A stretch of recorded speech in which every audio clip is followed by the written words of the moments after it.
या भाषणामध्ये बाबासाहेब आंबेडकर असं सांगतात की मला बुद्ध धम्म का आवडतो, कारण इतर कोणत्याही धर्मात सांगितलेल्या नाहीत अशा 3 गोष्टी बुद्ध धम्म शिकवतो.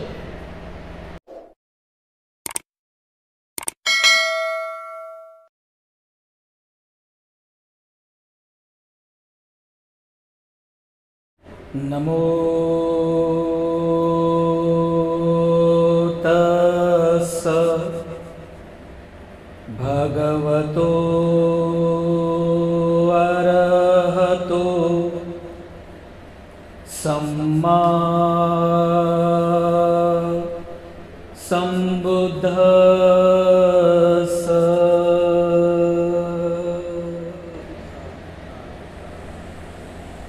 संपूर्ण विश्वाला सुख, शांती, मानवता तथा दुःखमुक्तीचा आर्य संदेश देणारे विश्वशांतीदूत महाकारुणिक तथागत भगवान सम्यक संबुद्ध यांना त्रिवार अभिवादन करतो.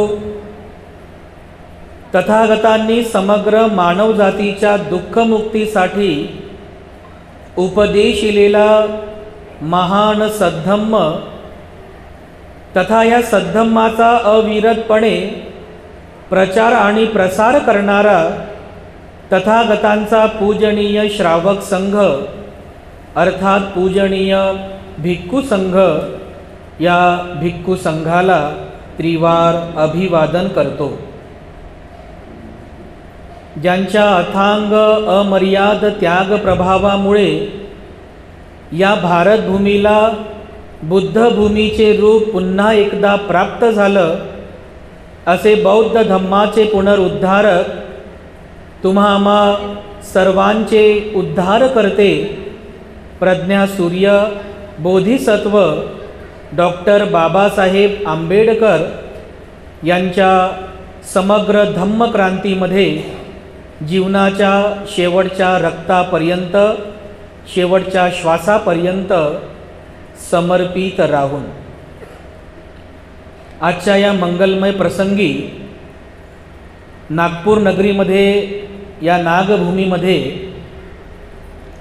धरमपेठ नगरातील आपल्या या सुंदरशा अशा धरमपेठ बुद्ध विहारामध्ये संपन्न होत असलेल्या आजच्या या धम्मसंस्काराच्या निमित्ताने माझ्या समवेत या ठिकाणी उपस्थित असलेले पूजनीय भदंत करुणानंदजी थेरो, संचालक the great happiness YouTube channel, तसेच पूजनीय भदंत धम्मबोधीजी थेरो, संचालक purity of mind YouTube channel, आपल्या विहारामध्ये वास्तव्याला असणाऱ्या पूजनीय आर्याजी सुबोधी आणि आपण सर्व धम्म उपासक उपासिका, लहान बालक आणि बालिकांनो, धम्मदेशनेला सुरुवात करण्यापूर्वी मी सर्वप्रथम तुम्हा सर्वांच्या प्रती अनंत मंगलकामना अर्पण करतो, आशीर्वाद वचन अर्पण करतो. विशेष करून त्या भगिनीप्रती मंगलकामना अर्पण करतो की ज्यांच्यामुळे आम्ही या ठिकाणी आलो. उपासिका रुपालीताई पाटील यांनी आमच्याशी संपर्क केला. ज्यावेळेस त्यांनी आमच्याशी संपर्क केला त्यावेळेस आम्ही पुण्याला होतो आणि पुण्यावरून आमचा दौरा रत्नागिरीचा होता, परंतु ताईंची श्रद्धा भरपूर होती, श्रद्धा आहे. आम्ही आमचा धम्म दौऱ्याचा कार्यक्रम थोडासा चेंज केला आणि उद्या होणाऱ्या भिक्खू संघाच्या अधिवेशनाच्या निमित्ताने आम्ही नागपूरमध्ये येणारच होतो. म्हटलं ताई ठीक आहे, काही हरकत नाही, 12 तारखेला आपण कार्यक्रम घेऊया, आम्ही तुमच्याकडे येतो. त्यामुळे ताईंच्या संपर्कामधून आजचा हा धम्मसंस्कार आणि आपल्या सर्वांना भिक्खू संघाच्या दर्शनाचा आणि भिक्खू संघाच्या धम्मदेशनेचा लाभ, धम्मलाभ आपल्या सर्वांना घडून येत आहे. याकरिता पाटील ताईंबद्दल आणि विशेष करून आपल्या सर्वांप्रती बुद्धविहार व्यवस्थापन समिती, माता भगिनी महिला मंडळ, सर्वच दान दायक दायिका उपासक उपासिका आपल्या सर्वांप्रती मी अनंत अनंत मंगलकामना अर्पण करतो. उपस्थितांनो, तथागतांनी उपदेशिलेल्या धम्माचं आचरण करण्यासाठी असे विविध प्रकारचे धम्मदेशनेचे कार्यक्रम होणं महत्त्वाचं आहे. कारण ज्या धम्माचं आपण आचरण करीत आहोत तो धम्म व्यवस्थित समजून घेणे तेवढंच महत्त्वाचं आहे. उपकार आहेत त्या महामानवाचे, बोधिसत्व डॉक्टर बाबासाहेब आंबेडकरांचे, की ज्या महामानवानी त्या बोधिसत्वानी आपल्या सर्वांना बौद्ध बनवलं. तुम्ही सर्व पुण्यवान आहात, कारण तुम्ही नागपूरमध्ये राहता. अशा पवित्र आणि ऐतिहासिक भूमीमध्ये आज आपल्या सर्वांना बौद्ध म्हणून 66 वर्ष पूर्ण झाली आणि येणाऱ्या विजयादशमीच्या ऐतिहासिक दिनी आपल्या सर्वांना बौद्ध बनून 67 वर्ष होणार आहे. बरोबर आहे. म्हणजे मला असं वाटतं की या भारत देशामध्ये जे काही विविध धर्माचे लोक आहेत त्या सर्व धर्मीय लोकांमध्ये महाराष्ट्रामध्ये आंबेडकर प्रणित जो बौद्ध समाज आहे तो सर्वाधिक तरुण आहे. बरोबर आहे ना. कारण बाकी धर्म बघा, बाकी धर्मी लोक बघा, त्यांना हजारो वर्ष झालेली आहेत, शेकडो वर्ष झालेली आहेत. परंतु आपण विशेष करून महाराष्ट्रातील आंबेडकर प्रणित बौद्ध आपल्याला केवळ 66 वर्ष झाली. धर्माच्या दृष्टीने इतरांच्या तुलनेमध्ये आपण तरुणच आहोत. बरोबर आहे की नाही. पण या 66 वर्षांमध्ये आपल्यामध्ये झालेलं परिवर्तन किंवा आपल्यामध्ये झालेलं मूलाग्र बदल हा वाख्यानं जोगा आहे. इतर लोक असं म्हणजे नावं ठेवतील, इतर लोक शर्मेने खाली पाहतील, लाजतील किंवा त्यांच्या जलसी उत्पन्न होईल. एवढी अपार प्रगती आजच्या या बौद्ध समाजाने केलेली आहे. हे सर्व जे घडलं आज, एवढे जे आपल्याला सोन्याचे दिवस आलेले आहेत, हे सगळं केवळ आणि केवळ बोधिसत्व डॉक्टर बाबासाहेब आंबेडकरांमुळे आलेले आहे, ज्यांनी आपल्या सर्वांना बौद्ध बनवलं. किती होती श्रद्धा बाबासाहेब आंबेडकरांची, किती ती श्रद्धा. या श्रद्धा भावनेपोटी बाबासाहेब आंबेडकर बौद्ध धम्माचा स्वीकार करतात, आपल्या सर्वांना बौद्ध बनवतात. मी नेहमी सांगत असतो, जशी श्रद्धा बाबासाहेबांची बुद्धावर होती, जशी श्रद्धा बाबासाहेबांची बुद्धांच्या धम्मावर होती, बुद्धाच्या संघावर होती, तशी श्रद्धा आपली असली पाहिजे. अजोड, अतूट, विश्वसनीय, गॅरंटेड अशी आपली श्रद्धा बुद्ध धम्मावर असली पाहिजे. एका उदाहरणावरून तुम्हाला समजेल की बाबासाहेबांची बुद्धांवर कशी श्रद्धा होती, किती अतूट विश्वसनीय श्रद्धा बाबासाहेबांची होती. ज्यावेळेस बाबासाहेबांनी 14 ऑक्टोबर 1956ला याच नागपूरच्या त्या पवित्र दीक्षाभूमीवर बौद्ध धम्माचा स्वीकार केला, रक्ताचा एकही थेंब न सांडता ही महान क्रांती या नागभूमीमध्ये केली. जेव्हा हा सर्व बौद्ध धम्म दीक्षा समारंभ संपन्न झाला, त्यानंतर बाबासाहेब आंबेडकर काठमांडूला जातात. कारण काठमांडूच्या जागतिक धम्म संमेलनामध्ये बाबासाहेबांना निमंत्रित करण्यात आलं होतं आणि त्या ठिकाणी बाबासाहेब आंबेडकर जातात. त्या ठिकाणी बाबासाहेबांनी भाषण पण केलं, बुद्ध की कार्ल मार्क्स. पुस्तकांमध्ये ते भाषण वाचायला उपलब्ध आहे. त्या काठमांडूच्या परिषदेमध्ये बाबासाहेबांनी बुद्ध की कार्ल मार्क्स हे भाषण केलं होतं. आणि ज्यावेळी बाबासाहेब काठमांडूला जातात, तर काठमांडूला गेल्यानंतर तिथल्या नेपाळच्या वर्तमानपत्रामध्ये अशी एक बातमी छापून येते की बौद्ध धम्माचा स्वीकार करणारे बाबासाहेब, बातमी अशी येते की बौद्ध धम्माचा स्वीकार करणारे बाबासाहेब काठमांडूच्या पशुपतीनाथाच्या मंदिराचं दर्शन घेणार. अशी बातमी छापून आली. तुमच्यापैकी ज्यांना माहिती असेल, काठमांडूमध्ये ते पशुपतीनाथाचं एक हिंदूंचं मंदिर आहे, प्रसिद्ध मंदिर आहे.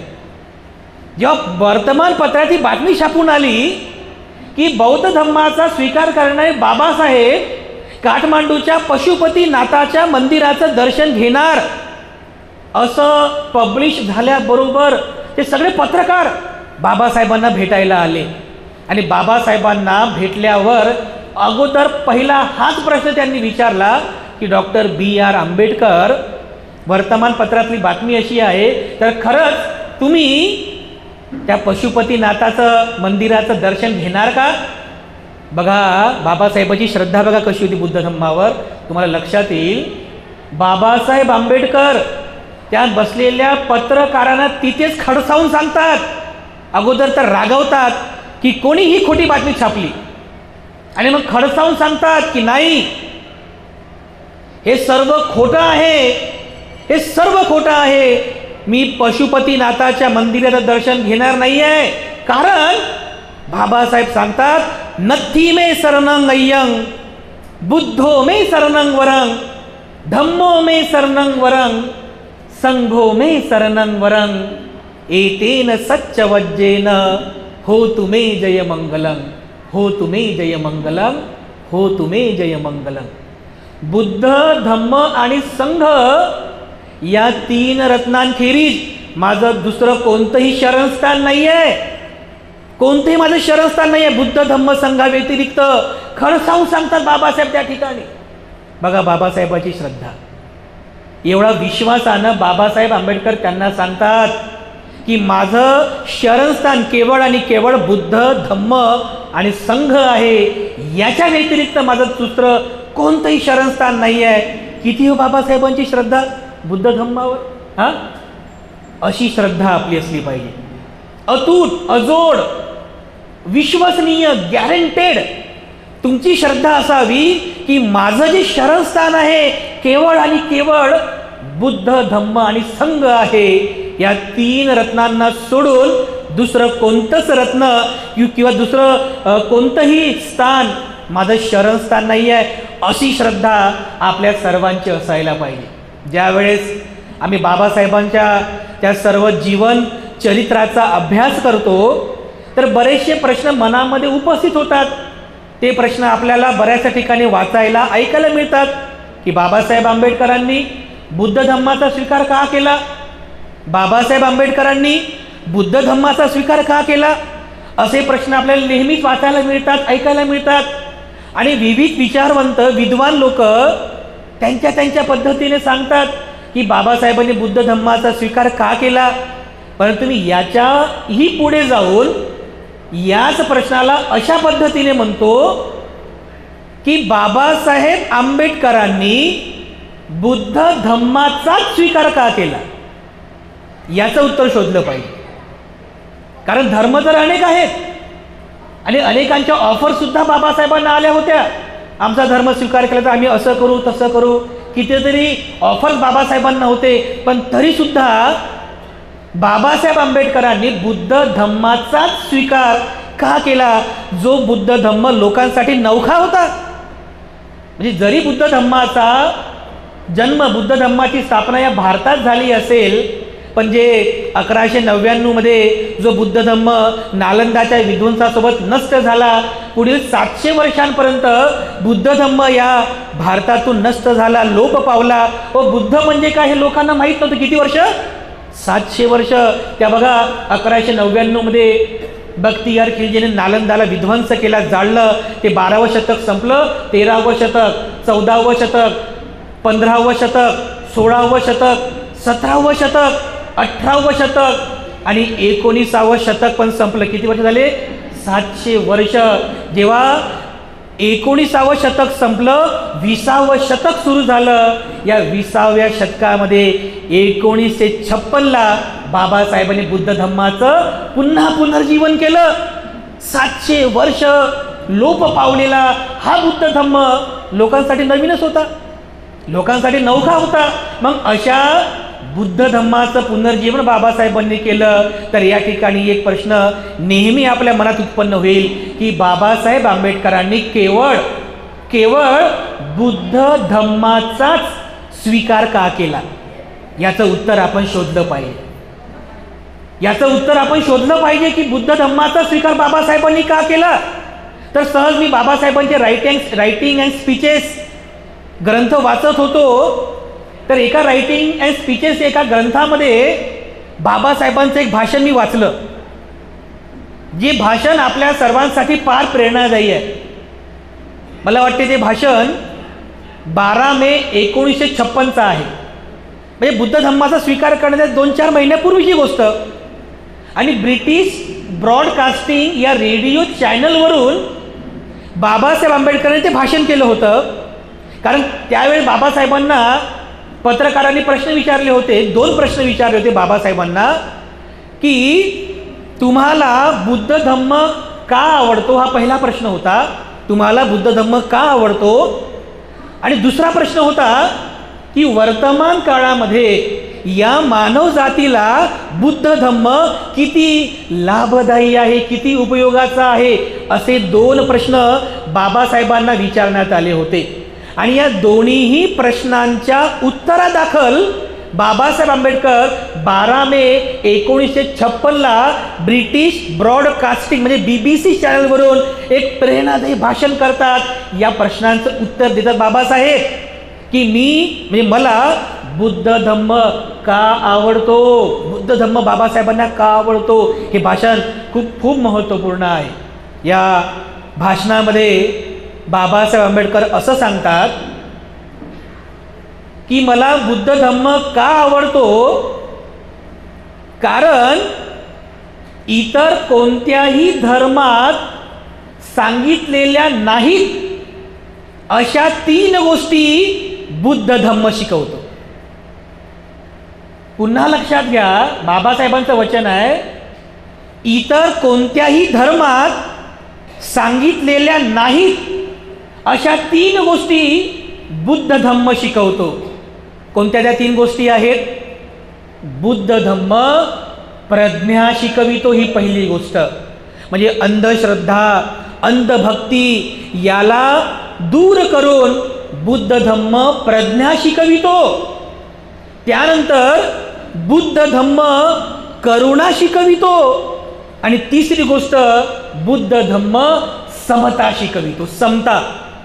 हे 3 तत्व बुद्ध धम्म एकत्रितरित्या शिकवितो. आणि म्हणून बाबासाहेब आंबेडकर म्हणतात की इतर कोणत्याही धर्मात सांगितलेल्या नाहीत अशा 3 गोष्टी म्हणजे कोणत्या? प्रज्ञा, करुणा आणि समता, या 3 तत्वांची शिकवण बुद्ध धम्म देतो. आणि म्हणून मला बुद्ध धम्म आवडतो. या 3 तत्वामुळे बाबासाहेब बुद्ध धम्म पसंत करतात. बघा, बाबासाहेबांनी जी 22 प्रतिज्ञा दिल्या ना, तिथं लिहिलेल्या आहेत, त्या 22 प्रतिज्ञेमध्ये पण 18व्या नंबरची जी प्रतिज्ञा आहे त्यामध्ये पण बाबासाहेब उल्लेख करतात की प्रज्ञाशील आणि करुणा या 3 तत्वांची सांगड घालून मी माझं जीवन व्यतीत करेन, आहे ना. बाबासाहेबांना हे अपेक्षित होतं की जो व्यक्ती बुद्ध धम्माचा स्वीकार करीत आहे तर त्या व्यक्तीने बुद्ध धम्मातील प्रज्ञा, शील, करुणा या तत्वांची सांगड घालून त्यांनी त्याचं जीवन व्यतीत करावं. बाबासाहेबांना बुद्ध धम्म का आवडतो याचं हे कारण आहे.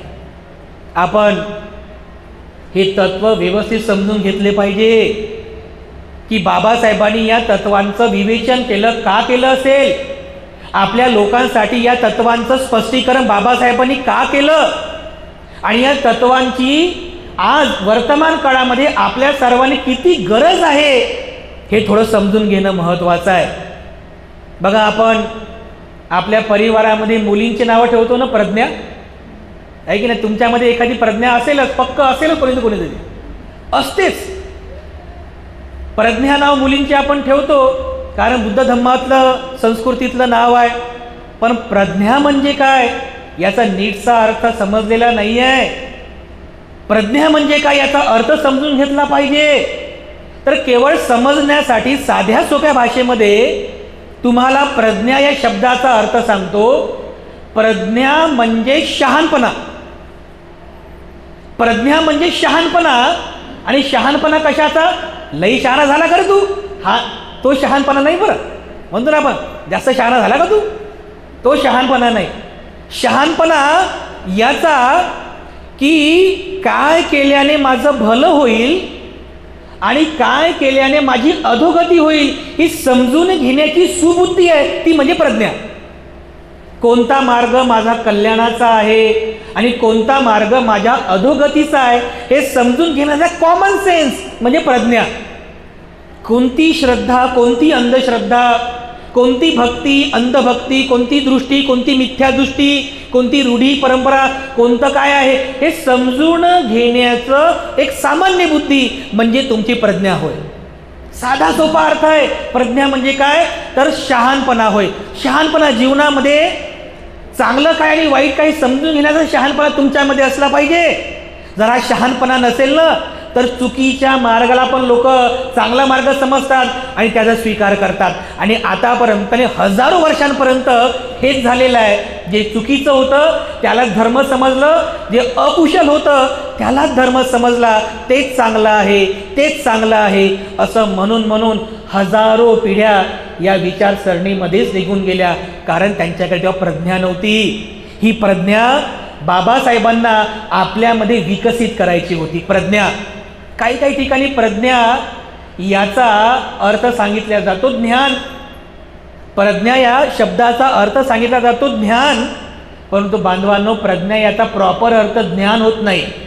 कारण ज्ञानाला इंग्रजीमध्ये नॉलेज म्हणतात, परंतु प्रज्ञेला इंग्रजीमध्ये शब्द आहे विजडम, नॉट अ नॉलेज. कारण नॉलेज तर पुस्तक वाचून, प्रवचन ऐकून, भाषण ऐकून किंवा शाळेमध्ये जे मिळेल ते तुमचं नॉलेज आहे. विजडम मिळणार नाही, विजडम मिळत नाही. आणि हे जे विजडम आहे हे केवळ आपल्या बुद्ध विहारामध्ये मिळते. किती महत्त्वाची प्रज्ञा आहे तुम्हाला सांगतो. प्रज्ञा कारण आपण पाहतो की ज्या ठिकाणी आपण राहतो आपल्या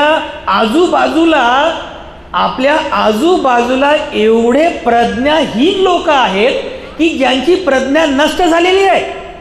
भरपूर लोक आहेत असे. पूर्ण भारत वर्षामध्ये, जगामध्ये प्रज्ञाहीन असलेले लोक आजही आहेत, आपल्या आजूबाजूला आहेत, आपल्या संपर्कामध्ये पण येतात, ज्यांची प्रज्ञा नष्ट झालेली आहे. अशी काही लोक आहेत. जेव्हा आम्ही पाहतो की अशी जी लोक आहेत किती अडाणी असतात, अज्ञानी असतात. बघा, म्हणजे प्रज्ञाहीन लोक म्हणजे कसे असतात. तुम्ही जेव्हा सकाळी टी व्ही सुरू करता ना, सकाळी टी व्ही सुरू केल्यानंतर ते आता भंतेजींनी कोणत्या चॅनलचं नाव घेतलं, कोणतं आस्था की पास्ता काय नाव आहे ना, धार्मिक चॅनल आहेत आस्था चॅनल. ते आस्था चॅनल लावलं की सकाळी बघा तो कोणता एक महाराज आहे, तो महाराज तुम्हाला प्रवचन करतो. आणि प्रवचनामध्ये काय म्हणतो कि देखिए आपके राहु में केतु घुस गया, आपके मंगल पे बुध जाके बैठ गया, आपके नक्षत्र में पूरा खराब हो गया, आपके जीवन में बड़ा संकट आएगा. लोकाला लगेच टेन्शन येते आहे ना. असं काही म्हटलं की लोकांना लगेच टेन्शन येते. अरे बापरे, खरा का, माझा बुध खराब झाला, माझा मंगळ पण खराब झाला आणि माझा राहू केतू कुठे गेला माहीतच नाही. अरे लई टेन्शन आहे बाबा, लई टेन्शन आहे. मन लावून ऐकतात ती टी व्ही. मग तो बातम्यामध्ये काय जातो, महाराज काय म्हणतो कि आपके जीवन का संकट अगर दूर करना है तो हमारे पास ये यंत्र है. इस यंत्र को अगर आपके घर में पूरब दिशा में रखेंगे तो आपके घर के सारे दुख दर्द दूर हो जाएंगे. लोक लगेच पाहतात, अरे असं आहे का, लई सोपं मार्ग आहे. आणि लगेच फोन उचलतात, भारतात नीचे दिए गए नंबर पर संपर्क करे, होम डिलिव्हरी मिलेगी. तो लगेच कॉन्टॅक्ट करतो, बुक करतो. म्हणजे बघा, माणसाच्या सुखाची होम डिलिव्हरी सुरू आहे. माणसाच्या सुखाची होम डिलिव्हरी लगेच बुक करतात. मग ते यंत्र येते, बिचारा अज्ञानापोटी तो यंत्र पूर्व दिशेला ठेवतो. काय बदल झाला माहिती नाही, पण विश्वास असतो त्याचा, आहे की नाही. बरं, एखादा अडाणी माणूस करत असेल, अडाणी माणूस अशिक्षित आहे बिचारा, जाऊ द्या बा अडाणी आहे, असा जर माणूस करत असेल तर ठीक आहे, समजून घेऊ. पण एखादा जर शिकलेल्या माणसाने केलं तर कसं होईल बरं? कधी कधी आम्हाला खूप दया येते. आम्हाला वाटतं काय हे माणूस डॉक्टर आहे, इंजिनियर आहे, ॲडव्होकेट झाला, IAS अधिकारी झाला, एवढा शिकला बिचारा, आणि काय हा अंधश्रद्धेमध्ये फसला, थोडाही विचार करत नाही. अरे खरंच एखादं यंत्र ठेवल्यानं मी सुखी होईल का? अरे कुठला तो राहू, कुठला तो केतू, आणि कुठला तो बुध, आणि कुठला तो मंगल, अरे ज्याचा दूर दूरपर्यंत माझ्या जीवनाशी आणि माझ्या सुखाशी काही संबंध नाही आहे. शिकलेले लोक सुद्धा फसतात. बघा बरं, शिकलेले लोक, तुम्हाला अगोदर बोललो मी की नॉलेज भरपूर आहे, शाळेतलं नॉलेज भरपूर आहे, अरे पण विजडम नाही ना, विजडम नाही आहे, प्रज्ञा नाही आहे. आणि प्रज्ञा नसल्यामुळे अशी जी लोक आहेत, अशी लोक या अंधश्रद्धेमध्ये लगेच फसून जातात. काल परवा आम्ही अकोल्याला होतो ना, तर ते अकोल्याकडे एक म्हण प्रचलित आहे बघा, तुमच्याकडे आहे का माहिती नाही, अकोल्यामध्ये आहे, शिकला पण हुकला, असे म्हण तिकडे प्रचलित आहे. म्हणजे शिकला पण हुकला, म्हणजे सरळ मार्ग होता, मार्गापासून तो चुकला, अशी पण काही म्हण आहे. म्हणजे शिकलेले लोक सुद्धा अशा अंधश्रद्धेमध्ये फसून जातात. किती मोठी ही प्रज्ञाहीनता आहे, हां, किती प्रज्ञाहीनता आहे बघा. लहानपणी मी सुद्धा जेव्हा शाळेमध्ये होतो, तर शाळेमध्ये असताना आमच्या शाळेमध्ये जे सरस्वती पूजन करत होतं, सरस्वती पूजन, तर आमचे हेडमास्टर जे होते मला म्हणायचे की जा उद्या येताना सर्वांनी घरून 10,000 रुपये घेऊन या, आपल्याला सरस्वती पूजन करायचं आहे. म्हटलं ठीक आहे, करत असतात सरस्वती पूजन. मग घरी गेल्यानंतर माझे जे वडील होते त्यांना आम्ही बाबूजी म्हणायचो. मग घरी गेल्यानंतर म्हणतो, बाबूजी ते आपला मास्तर नाही का, त्यानं आम्हाला 10 रुपये मागितले, 10 रुपये द्या. कायले पाहिजे 10 रुपये? ते नाही का व ते सरस्वती तिची पूजा आहे, सरस्वती पूजा, तर मास्तरनं 10 रुपये मागितले. कोण सरस्वती? माझे वडील जरा बामसेपचे कार्यकर्ते होते, पाटील ताईला माहीत आहे. बामसेपचे कार्यकर्ते म्हणते की ते तुम्हाला माहीत असेल, ते बुद्ध, फुले, शाहू आंबेडकरांच्या दुसरं काहीच नाही. कोण सरस्वती? म्हटलं माहीत नाही. ती विद्येची देवता. बरं म्हणे, तिनं कुठं शाळा बांधली का? म्हटलं माहीत नाही. कोणाला शिकवलं का? तेही माहिती नाही. बरं तिनं कोणती डिग्री घेतली का? नाही, तेही माहिती नाही. बरं शिकवलं कोणाला तिने शिकवलं का? तेही माहिती नाही. जा पहिले मास्तरला जाऊन विचारू द्या, 10 नाही 100 रुपये देतो म्हणे. अच्छा. दुसऱ्या दिवशी गेलो शाळेमध्ये, मास्तरला विचारलं, सर म्हटलं माझे वडील पैसे द्यायला तयार आहेत, पण प्रश्न विचारतात काय? माझ्या वडिलांनी विचारलं की सरस्वतीने कुठे शाळा बांधली का? मास्तर म्हणे, अरे जरा हे भारीच दिसू लागलं म्हणे, हे जरा भारीच दिसू लागलं म्हणे, भाऊ तू येऊ नको, पैसे पण देऊ नको, तर ये चिवडा लड्डू खाय, चॉकलेट खायने जाय घरी. म्हटलं कठीणच आहे बा. लहानपणी समजत नव्हतं, कारण लहानपणी काय शाळेमध्ये पण प्रज्ञाहीन करणारे संस्कार मिळतात, आहे की नाही. विद्येची देवता कोण? तर सरस्वती. मोठं झाल्यानंतर समजलं की हे सगळी अंधश्रद्धा पसरवून झालेली आहे, आपल्याला प्रज्ञाहीन करण्यासाठी ह्या सगळ्या प्लॅन्स आहेत. आणि अशा प्रकारे माणसंसुद्धा प्रज्ञाहीन होत चाललेले आहेत. बघा छोट्या छोट्या गोष्टी असतात, पण याही गोष्टीमध्ये माणूस कसा फसतो, कसा फसतो. आम्ही अकोल्याहून इकडे येत होतो, तर अकोल्याहून येत असताना एका मंदिरापुढे आम्ही लोक बघितले. त्या मंदिरापुढे लोकांच्या गाड्या उभ्या होत्या, कोणाची स्कॉर्पिओ, कोणाची स्कोडा, कोणाची मर्सिडीज, अशा शिकलेल्या लोकांच्या गाड्या तिथे उभ्या होत्या. आम्ही बघितलं की ती लोक हातामध्ये बकरं घेऊन, हातामध्ये कोंबड्या घेऊन त्या मंदिरात चाललेले आहेत बली देण्यासाठी. आम्ही थोडंसं चिंतन केलं, अरे काय हे लोक, ह्या लोकांना थोडं वेळ समजत नाही आहे की एका मुक्या प्राण्यांचा जीव दिल्याने खरंच माझं कल्याण होईल का, माझं भलं होईल का, थोडं पण विचार करत नाही आहेत. असे जे लोक आहेत, अशा लोकांना प्रज्ञाहीन लोक असं म्हणतात. बांधवांनो, आपल्या जीवनामध्ये कधीही प्रज्ञेचा लॉस होऊ देऊ नका, कधीच प्रज्ञेचा लॉस होऊ देऊ नका. ते कोणत्या तरी बघा, ते एक महाराज आहे, त्याचं नाव मला आठवत नाही, त्याचा दरबार भरतो, दरबार, आणि तो दरबारामध्ये असे दुःखी पीडित लोक येतात, असं हात जोडतात, बाबाजी बाबाजी बोलो. ते म्हणते, बाबाजी मेरे में बहुत दुख है, मेरा पति का बड़ा दुख है, मेरा परिवार का ऐसा है बाबाजी. मग तो बाबाजी असा डोळे लावतो आणि चिंतन करतो. हाँ, कल तुमने क्या खाया था? बाबाजी मैंने कल समोसा खाया था बाबाजी. कौन से चटनी के साथ? बाबाजी मैंने कल इमली की चटनी के साथ समोसा खाया था. हाँ, इसलिए मेरे दिमाग में समोसा क्यों आ रहा है. एक काम करो माता, घर जाओ, समोसा लो और हरी चटनी के साथ खाओ, तुम्हारा दुःख दूर. कोणता आहे बाबा? काय वय असं बाबा, ते आठवत नाही कोणतं काय त्याचं नाव आहे. हां, अरे बिचारे काय लोक फसलेले आहेत. हां, किती अंधश्रद्धेमध्ये लोक फसले बघा. हां, आणि या अंधश्रद्धेमुळेच तर लोकांना आपला कल्याणाचा मार्ग कोणता आहे हेच तर समजत नाही आहे. माझ्या कल्याणाचा मार्ग कोणता आहे, माझ्या हिताचा मार्ग कोणता आहे हे लोकांना समजत नाही आहे. आणि म्हणून आपण सतर्क राहिलं पाहिजे, कारण आपल्या आजूबाजूला सगळीकडे केवळ आणि केवळ तुम्हाला प्रज्ञाहीन बनवण्याचेच प्रयत्न सुरू आहेत. प्रज्ञाहीन. तुमची प्रज्ञा कशी नष्ट होईल, तुमची बुद्धी कशी भ्रष्ट होईल, तुम्ही अंधश्रद्धाळू, अंधभक्ती, मिथ्यादृष्टीवान कसे बनाल, हाच प्रयत्न सुरू आहे. डॉक्टर बाबासाहेब आंबेडकरांनी जेव्हा आपल्या समाजाकडे पाहिलं तर आपला समाजसुद्धा अशाच अंधश्रद्धेमध्ये फसलेला होता, अशाच अंधभक्तीमध्ये फसलेला होता.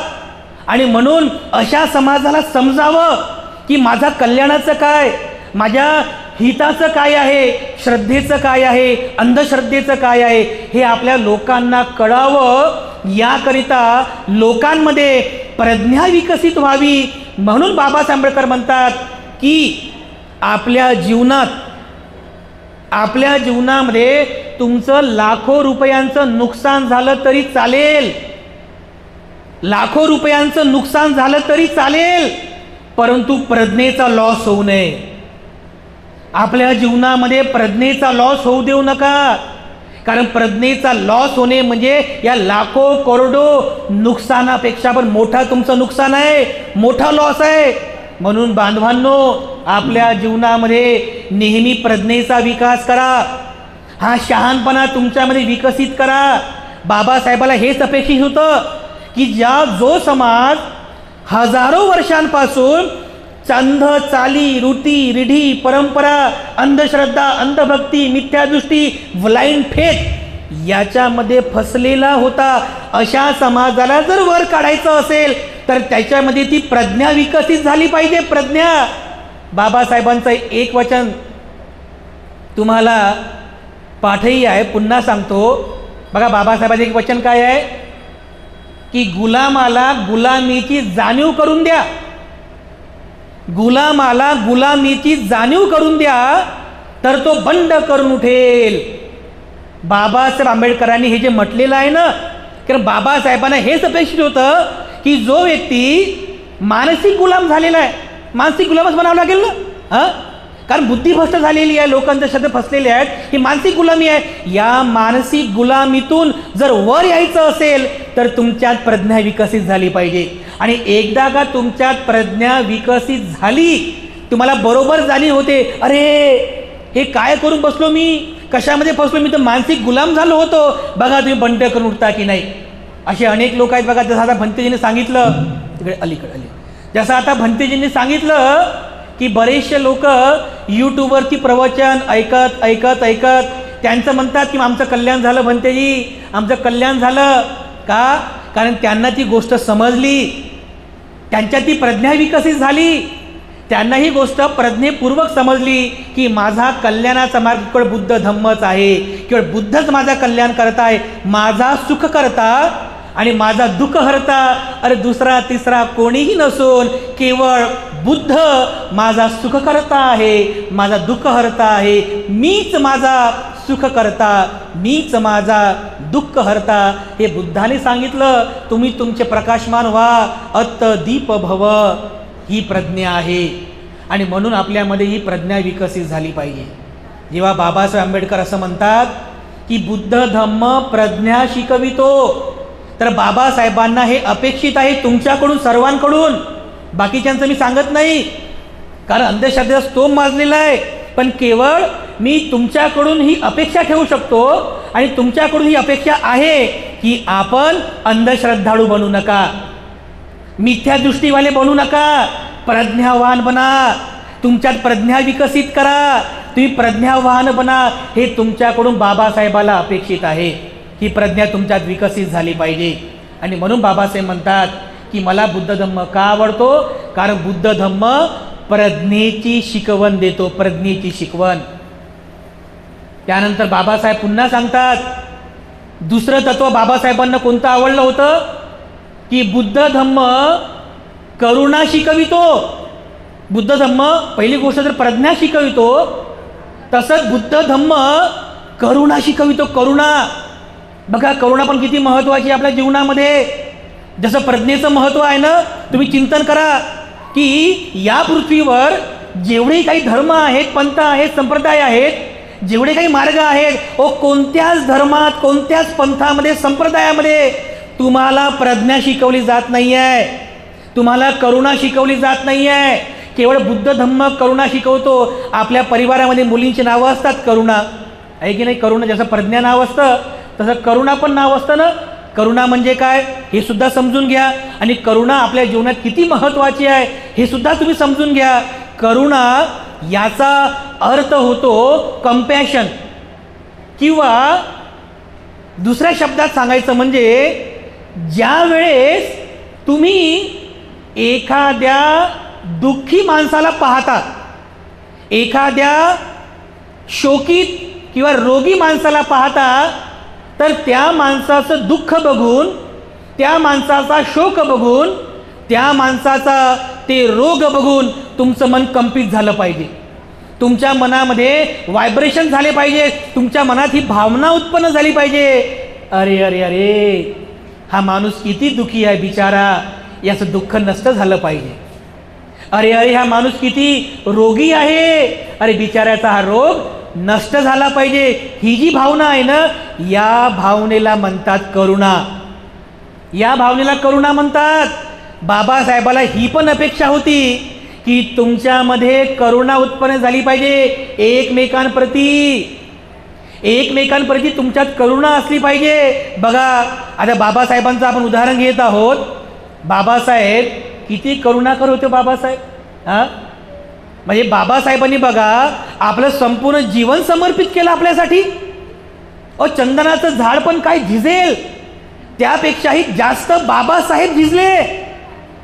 बाबासाहेबांनी जर विचार केला असता, अरे मी तर मेंबर ऑफ पार्लमेंट आहे, म्हणजे मी खासदार आहे, बाबासाहेब खासदार होते, मी तर खासदार आहे, मला राहायला क्वार्टर्स आहे, बंगला आहे, फिरायला गाडी आहे, टाय सूट कोट बोट बुटामध्ये मी राहतो. अरे मला काय करायचं आहे समाजाचं, ह्या लोकांचं मला काय करायचं आहे. हे लोक जन्मतात त्यांच्या कर्माने दुःखी आहेत, हे लोक त्यांच्या कर्माने मरतात, मला काय करायचं. लोक मरतात ते मरू दे, मी काय करू, मला काय करायचं. असं जर बाबासाहेबांनी विचार केला असता तर, असा जर बाबासाहेबांनी विचार केला असता, असा जर बाबासाहेबांनी विचार केला असता तर बाबासाहेब झाले नसते, तुमचे आमचे उद्धारकर्ते झाले नसते, या भारतीय संविधानाचे शिल्पकार झाले नसते. अनंत करुणा उत्पन्न झाली बाबासाहेबाच्या मनात. त्यांनी आपल्याकडे बघितलं, अरे हा समाज अत्यंत दुःखी आहे. आपल्या लोकांकडे बघितलं बाबासाहेबांनी, अरे हा समाज खूप दुःखी आहे बिचारा, अरे ह्या समाजाचं दुःख नष्ट झालं पाहिजे, अरे हा समाज खूप शोक करतोय, अरे बिचारा या समाजाचा हा शोक नष्ट झाला पाहिजे. अनंत करुणा बाबासाहेबाच्या मनात उत्पन्न झाली. म्हणून तर बाबासाहेब सगळं जीवनच समर्पित करून टाकलं आपल्या सर्वांचा उद्धार करण्यासाठी. आणि केलं ना, आपल्या सर्वांचा उद्धार बाबासाहेबांनी केला. किती करुणाकर बाबासाहेब आंबेडकर होते बघा. विचार करा, या भारताचं संविधान बाबासाहेबांनी लिहिलं. काय वय होतं त्या बाबासाहेबांचं? वयाच्या 60व्या वर्षी बाबासाहेब आंबेडकरांनी भारताचं संविधान लिहिलं. साधी गोष्ट नाही आहे बांधवांनो. आज तुमच्यापैकी जर कोणी 60 वर्षांचे असतील, तुम्ही विचार करा, एका खुर्चीवर बसून 10-10 तास 15-15 तास बसून लिखाणकाम करून बघा. बघा कशी कंबर दुखते, बघा कशी गुडघे दुखतात, बघा कसे डोळे दुखतात. बाबासाहेब 10-10 15-15 घंटे एका चेअरवर बसून किती मेहनत, किती कष्ट, किती तळमळ केली आणि या भारताचं संविधान लिहिलं. आणि वयाच्या 60व्या वर्षी, बरं वयाच्या 60व्या वर्षी बाबासाहेबांनी ते संविधान या भारत देशाला अर्पण केलं. वयाच्या 60व्या वर्षी ही शक्ती कुठून आली बाबासाहेबांना? हे शारीरिक बळ, हे मानसिक बळ बाबासाहेबांना कुठून आलं? हे बळ जे आहे ना, ही म्हणजे करुणा आहे. कारण आपल्यापुरतंच नाही तर बाबासाहेबांच्या मनात या समग्र भारत नागरिकांविषयी करुणा झाली. या भारताचं मंगल झालं पाहिजे, अरे या भारताचं कल्याण झालं पाहिजे. अनंत करुणा बाबासाहेबाच्या मनात उत्पन्न झाली. संविधान बाबासाहेबांनी लिहिलं आणि ज्यावेळी बाबासाहेबांनी बौद्ध धर्माचा स्वीकार केला त्यावेळी बाबासाहेबांचं वय किती होतं? 65 वर्ष होतं ना. बघा बरं 65 वर्षी आपले हाल काय होतात. बाबासाहेबांना गुडघ्यांचा आजार होता, गुडघेदुखींचा आजार. बाबासाहेबांना कंबरदुखीचा आजार होता, कारण 18 तास बाबासाहेब बसले होते ना, त्यामुळे बाबासाहेबांना नेहमी बाबासाहेबांची कंबर दुखायची. बाबासाहेबांना BP, शुगर, थायरॉईडचा पण बाबासाहेबांना त्रास होता. अशाही अवस्थेमध्ये बाबासाहेब आंबेडकर अशा हातात काठी घेऊन एक एक पायरी चढत चढत चढत त्या दीक्षाभूमीच्या स्टेजवरची चढतात आणि उत्साहपूर्वक, अतिशय उत्साहपूर्वक, अप्रमादी होऊन, दीर्घोद्योगी बनून, हसतमुखाने, प्रसन्न चित्ताने बुद्ध धम्माचा स्वीकार करतात. चंद्रमणी भंतेंना वंदन करतात. किती हा उत्साह, किती ही अप्रमादी अवस्था, किती आनंद. ही करुणा आहे बाबासाहेबांची. बाबासाहेबांची ही करुणा आहे की ज्यामुळे बाबासाहेबांनी आपल्या सर्वांना बौद्ध बनवलं वयाच्या 65व्या वर्षी. करुणा आहे, साधी गोष्ट नाही बांधवांनो. म्हणजे बघा बाबासाहेब किती करुणाकर होते. अशी करुणा तुमच्यामध्ये उत्पन्न झाली पाहिजे. कारण बाबासाहेबांनी हे चिंतन केलं की हजारो वर्षांपासून हा समाज आपण पाहतो की हा समाज स्वतःबद्दल असा हीन भाव उत्पन्न केलेला आहे की अरे मी तर खालच्या जातीत जन्मास आलो, अरे मी खालच्या जातीत जन्मास आलो, अरे मी दुःखीच राहणार, दुःखीच राहणार. तो स्वतः विचार करतो आणि दुसऱ्याबद्दल काय म्हणतो, अरे तू पण महारच आहे, तू पण महारच आहे, आणि तू पण खालच्या जातीत जन्मास आला, तू पण खालच्या जातीत जन्म, तूही दुःखी, मी दुःखी, तूही दुःखी, मीही दुःखी. हा जो हीन भाव आहे आपल्यामध्ये निर्माण झालेला, हा जो हीन भाव आहे जीवनाबद्दलचा, हा हीन भाव बाबासाहेबांना काढायचा होता आपल्या जीवनातून, आपल्या चित्तामधून. आणि म्हणून बाबासाहेबांना अपेक्षित होतं की तुमच्यामध्ये एकमेकांप्रती करुणा असली पाहिजे, एकमेकांप्रती सद्भावना असली पाहिजे. तेव्हा बाबासाहेब म्हणतात की बुद्ध धम्म जे हे तत्व शिकवतो करुणा, ही करुणा प्रत्येकामध्ये उत्पन्न झाली पाहिजे. तुम्ही एकमेकांप्रती करुणा करा. जर एक व्यक्ती चांगलं काम करत असेल तर त्याला सपोर्ट करा. एक व्यक्ती जर चांगलं काम, धम्माचं काम करत असेल तर त्याला सहकार्य करा. त्याला पुढं जाण्यासाठी प्रेरणा द्या. त्याला ओढण्याचा प्रयत्न करू नका. आणि ज्या माणसामध्ये करुणा असेल ना, तो व्यक्ती कधी कुणाला मागे ओढण्याचा प्रयत्न करत नाही. तो स्वतः चांगली कामं करतो दुसऱ्यांचं दुःख दूर करण्यासाठी, दुसऱ्यांचं हाल अपेक्षा कमी करण्यासाठी तो स्वतः कामं करतो, इतरांना प्रेरणा देतो. ही करुणा आहे, ही करुणा आहे. अशी करुणा तुमच्यामध्ये उत्पन्न झाली पाहिजे. तर ही करुणा तुमच्यामध्ये उत्पन्न व्हावी याकरिता बाबासाहेब आंबेडकर म्हणतात की बुद्ध धम्म करुणा शिकवितो. करुणा किती महत्त्वाचं बघा आपल्यामध्ये. एवढी करुणा या पृथ्वीवर कोणत्याच धर्मसंस्थापकाने सांगितलेली नाही आहे. कोणत्याच धर्मसंस्थकामध्ये एवढी करुणा नाही आहे जेवढी बुद्ध धम्माने शिकवलेली आहे. बाबासाहेब आंबेडकर त्या भाषणामध्ये आणखीन पुढचं तिसरं तत्व सांगतात. शेवटचं तत्व, ते शेवटचं तत्व आहे समता. बुद्ध धम्म समता शिकवितो. बुद्ध धम्म समता शिकवितो. आणि समता स्थापन करण्यासाठीच तर बाबासाहेब संपूर्ण जीवन समर्पित केलेलं आहे. तुम्ही बाबासाहेबांचं जीवनचरित्र वाचा, बाबासाहेबांचा तो संघर्ष वाचा की बाबासाहेबांनी जो जो संघर्ष केला, जे आंदोलन केलं, कशासाठी? आपल्या लोकांमध्ये समता निर्माण व्हावी यासाठी. आपल्यामध्ये जी असमानता निर्माण झालेली आहे जातीवरून, धर्मावरून, पंथावरून, संप्रदायावरून, वर्णावरून, ही असमानता नष्ट झाली पाहिजे. बघा बाबासाहेबांनी महाराजा 14 तळे सत्याग्रह केला ना. आपले भोळे बापळे लोक, आम्ही जेव्हा जातो ना 20 मार्चला, तर आम्ही पाहतो हे आपले जे भोळे बापळे लोक आहे समजा, ते तिथे जातात आणि त्या तलावामध्ये उतरतात आणि त्या तलावाचं पाणी पितात. बघा आम्ही त्यांना म्हणतो, आई पाणी नका पिऊ, हे पाणी घाण आहे. कारण त्या महाडच्या त्या तळ्याच्या बाजूला सगळ्या जे चहा टपऱ्या वगैरे बनलेल्या आहेत, ते पाणठेले टाकलेले आहेत, ते सगळी घाण त्या तलावात टाकतात. आणि स्थानिकचं प्रशासन पण ते पाणी बरोबर स्वच्छ करत नाही. ते पाणी पूर्ण घाण झालेलं आहे. पण बिचारा आपल्या लोकांची श्रद्धा आहे ना, लोक जातात आणि काय म्हणतात, इथे बाबासाहेबांनी पाणी पिलं होतं, इथे बाबासाहेबांनी पाणी पिलं होतं, आम्हाला पण पाणी प्यायचं आहे, आम्हाला पण पाणी प्यायचं आहे. त्यांना आम्ही समजून सांगतो की आई, ताई, बाबा, अहो बाबासाहेबांना तहान भागवण्यासाठी पाणी प्यायचं नव्हतं. लक्षात येते तुमच्या? जर बाबासाहेबाला तहान लागली असती तर बाबासाहेब म्हटले असते की जा माझ्यासाठी एक गिलास पाणी घेऊन या, माझ्यासाठी एक गिलास पाणी घेऊन या. एवढं लांब संघर्ष करून बाबासाहेबांना ते पाणी प्यायची गरज पडली नसती. हे समजून घेतलं पाहिजे आपण की बाबासाहेब आंबेडकर महाडच्या 14 तळ्याचं जे पाणी पितात हे पाणी केवळ तहान भागवण्यासाठी नाही, तर पाण्याच्या हक्क अधिकारामध्ये समता प्रस्थापित करण्यासाठी बाबासाहेबांनी ते पाणी पिलेलं आहे. हे आपल्याला समजलं पाहिजे. भोळ्या बाबड्या लोकांना समजत नाही, पण जे वैचारिक लोक आहेत त्यांना ते लगेच समजते की अरे हो, खरंच आहे.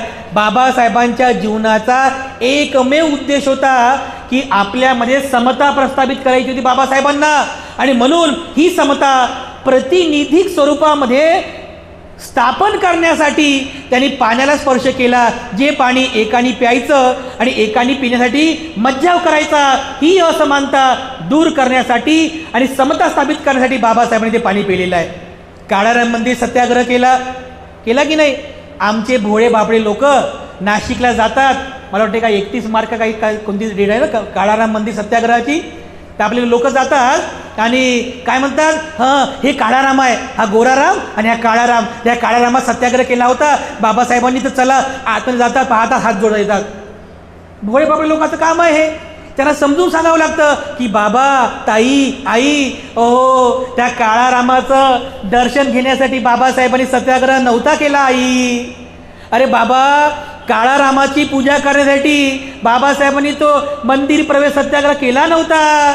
बाबासाहेबांना समता प्रस्थापित करायची होती की एका व्यक्तीला मंदिरामध्ये प्रवेश आहे तर एका व्यक्तीला मज्जाव केला जातो. ही जी असमानता आहे, ही असमानता नष्ट करून बाबासाहेबाला समता प्रस्थापित करायची होती, आणि म्हणून प्रतिनिधिक स्वरूपामध्ये बाबासाहेबांनी मंदिर प्रवेश सत्याग्रह केलेला आहे. लोकांना समजत नाही. लोक जातात त्या काळारामाचं दर्शन घेऊन येतात. आपण असं करायचं नाही. आपण असं करू नका. आपण वैचारिक लोक आहोत, आपण बुद्धिजीवी लोक आहोत. बाबासाहेबाच्या चळवळीचा मुख्य मोठा उद्देश, त्याची पार्श्वभूमी तुम्हाला समजली पाहिजे, कारण बाबासाहेबांना समता स्थापित करायची होती.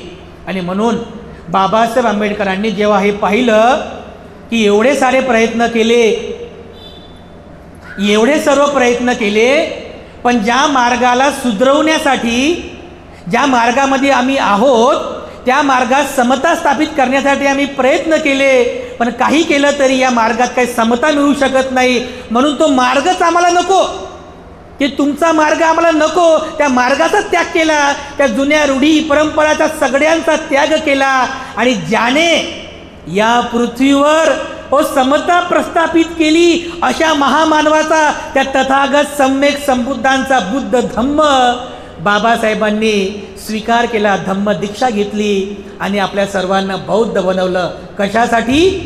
आपल्यामध्ये समता निर्माण व्हावी यासाठी. म्हणून आपण नेहमी हे तत्व खूप चांगल्या प्रकारे लक्षात ठेवा. भगवान बुद्धाचं किती मोठं उदाहरण आहे. बुद्धांचं उदाहरण बघा. एक सुनीत नावाचा भंगी, बघा तो भंगी समाज नाल्या साफ करणारा आहे ना, साफसफाई करणारा. भंगी समाज, भंगी ज्या समाजाला लोकांनी दूर फेकलं, अशा लोकांना भगवान बुद्धाने जवळ धरलं. या बिचाऱ्यांनो, या आपला धम्म हा महासागराप्रमाणे आहे. या महासागरातील पाणी कोणत्या नदीचं आहे? गंगेचं आहे, सावित्रीचं आहे, सरस्वतीचं आहे, हे कोणी ओळखू शकत नाही. त्याप्रमाणे भिक्खूंनो, उपासकांनो, आपला संघसुद्धा महासागराप्रमाणे आहे. तुम्ही जेव्हा सागरामध्ये येता, तुमची जात राहत नाही, तुमचा धर्म राहत नाही, तुमचा संप्रदाय राहत नाही, तुमची जात पात वंश कुळ काही राहत नाही, सगळे समान होतात. ही समता भगवान बुद्धांनी प्रस्थापित केली. तो भंगी समाजाचा सुनीत भंगी, तो भिक्खू झाला, ध्यान मनन चिंतन करून अरहंत झाला.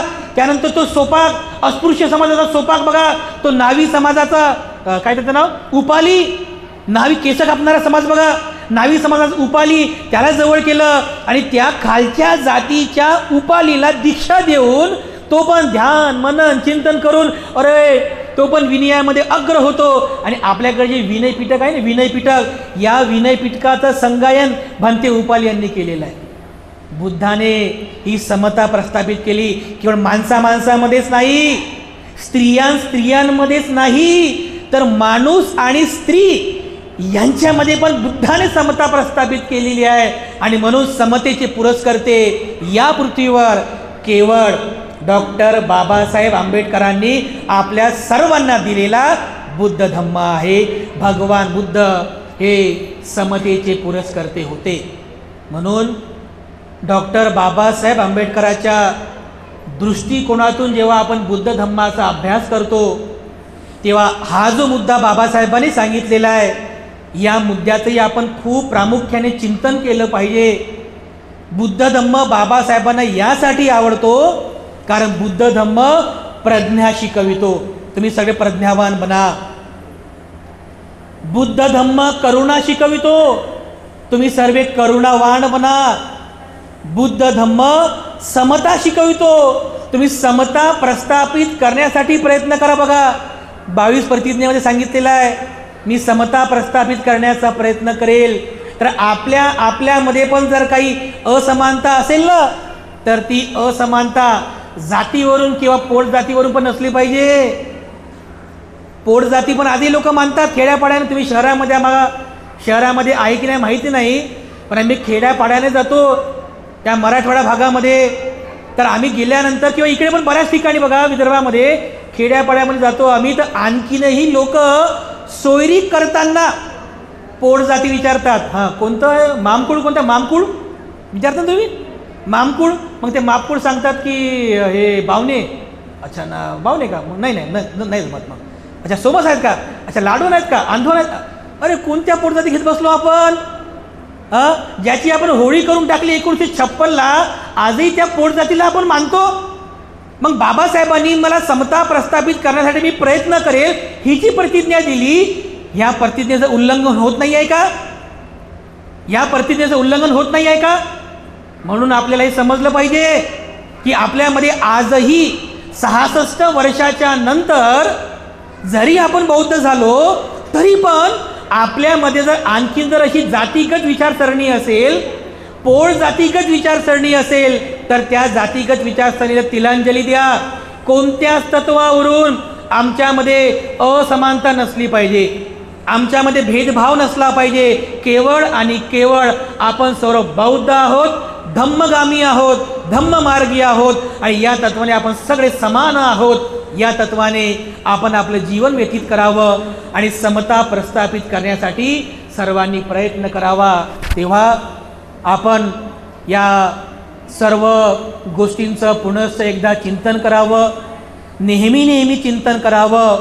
आम्ही आपल्या जीवनामध्ये डॉक्टर बाबासाहेब आंबेडकरांनी सांगितलेल्या या महान अशा सद्धम्माचा विकास करावा.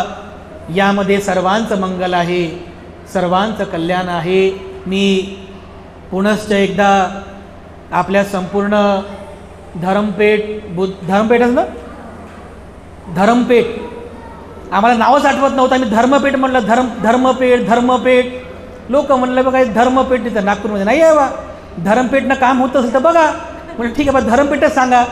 तर धर्मपेठ विचारायचे आम्ही आलो, इथं बघितलं की बा हे धर्मपेठ नाही आहे, हे खऱ्या अर्थाने धम्मपेठ आहे.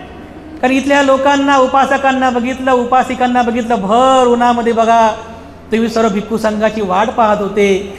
तुमच्यामध्ये किती अगाढ श्रद्धा होती भिक्खू संघाप्रती, तुमच्यामध्ये किती हा धम्माबद्दलची श्रद्धा आम्ही पाहिली. हे धर्मपेठ नाही आहे, हे धम्मपेठ आहे. आणि धम्मपेठातील धम्मपीठ आहे. या धम्मपेठात राहणारे आपण सर्व धम्म उपासक आणि उपासिका आहात. तेव्हा मी पुनश्च एकदा आपल्या सर्वांप्रती मंगलकामना अर्पण करतो. बुद्धविहार व्यवस्थापन समिती, त्यानंतर आपण सर्व उपासक उपासिका, दानदायक दायिका आणि विशेषतः ज्यांच्या संपर्कातून आम्ही आलो अशा ताई उपासिकाताई रुपालीताई पाटील यांच्याप्रती, यांच्या परिवाराप्रती अनंत मंगलकामना अर्पण करतो. आणि वेळेचं या ठिकाणी लिमिटेशन आहे, पुन्हा 2 प्रवचनं पण आपल्याला ऐकायची आहेत, तेव्हा या ठिकाणी थांबतो. सर्वांचं मंगल हो, सर्वांचं मंगल हो, सर्वांचं मंगल हो.